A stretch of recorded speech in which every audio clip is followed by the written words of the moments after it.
Congratulations on your Toyota forklift purchase. Today, we're going to go over some of the common features of our 3,000 to 6,500 pound models, which range from the 8FGCU 15 to the 8FGCU 32. Specifically today, we're showing the 8FGCU 25. Let's take a look. If you've purchased your unit to work with propane, you'll have a swing out bracket like this. And we'll start off here with the floating locator pin. This is a guide on where to place your propane tank. It is meant to be loose, please don't tighten it.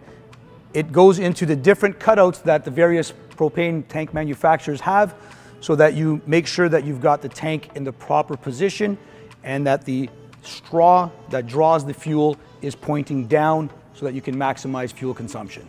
So to install the tank, you want to lift the lever, swing the bracket out. Once it's fully extended, the pin drops and now it's locked in so that nobody can inadvertently push it back onto you if you're working in this area here. So to install the tank, you want to open up safety latches. You're going to take your propane tank with the cutouts that we talked about for the floating pin, place the tank on the bracket. If it doesn't line up, that's why it's loose, so that you can put it inside.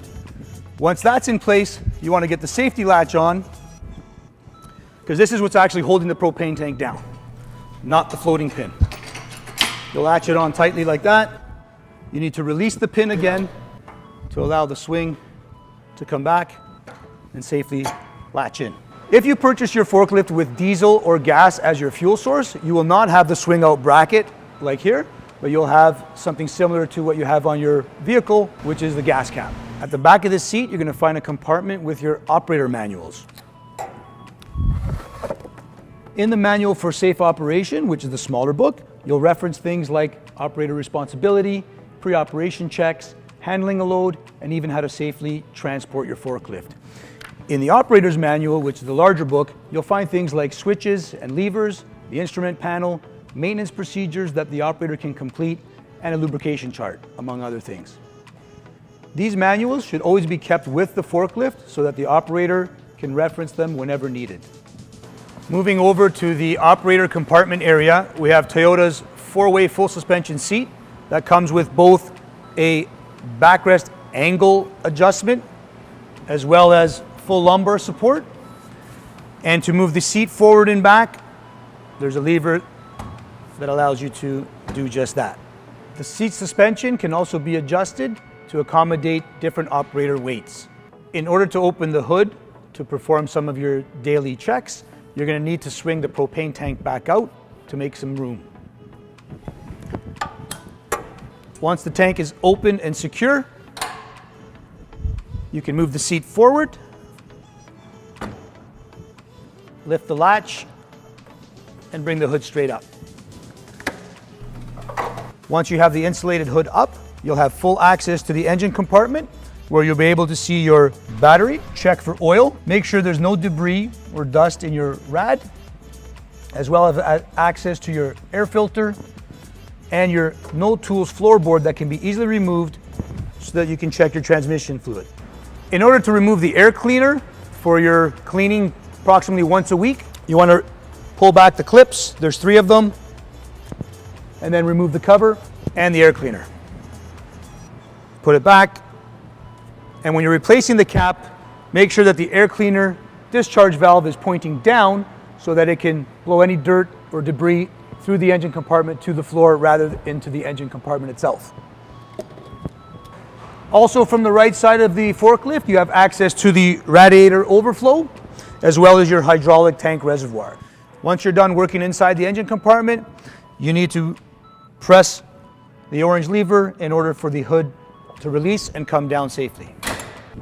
Once you've entered the operator compartment, you can get comfortable in your seat, move it forward or back depending on your height, make your necessary adjustments, put on your seat belt, and prepare to drive. From the driver's seat, you'll have full access in front of you for your directional lever on the left-hand side, your forward, neutral, and reverse. You have your automotive style headlight system. So when you turn it forward, your lights come on. If your truck is equipped with signals, you can signal right or left, as well as your horn. On the steering wheel, cowl mounted levers. You're going to have your lift, your tilt, and your side shift, if so equipped. And also, we have an automatic fork leveler button, which is going to allow you to bring the forks to 90 degrees relative to the truck, so that you know that it's safe to enter pallets or stack and back out without causing any damage to the product that you're carrying. When driving in reverse, rather than grabbing the overhead guard and risking injuring yourself by hitting a wall or racking or even another forklift, you can take advantage of the rear assist grip, hold on to here, keeps yourself inside the compartment, and you also have a rear assist button for the horn. So you don't have to take your hand off the steering wheel when you're driving in reverse and you need to alert a pedestrian that they're in your way. Down below your levers, you're going to find your data plate, which is going to list your model number, your serial number, which you'll need when calling in for service calls. It also lets you know what your capacity rate that you can lift safely at the maximum height of your mast as well. All that information is right here, easily to see on the black data plate with the white writing. Right beside that is going to be your instrument panel, which is going to show you your check engine light, oil temperatures, battery, as well as your hour meter, which you're going to use for tracking your usage, for program maintenance, and warranty as well. Down below, you have lots of room on the floor. Even if you're wearing safety shoes or boots, you have access to the accelerator, your brake, and the third pedal here is an inching pedal, which is going to disengage the transmission so that you can lift at higher speeds, side shift at higher speeds, so you can press the accelerator with your foot on the inching pedal so that you don't have to put the truck into neutral. Helps with productivity and the speed that you're comfortable to work at. Underneath the steering column is the parking brake release, which is the blue handle here. It'll bring up the foot pedal.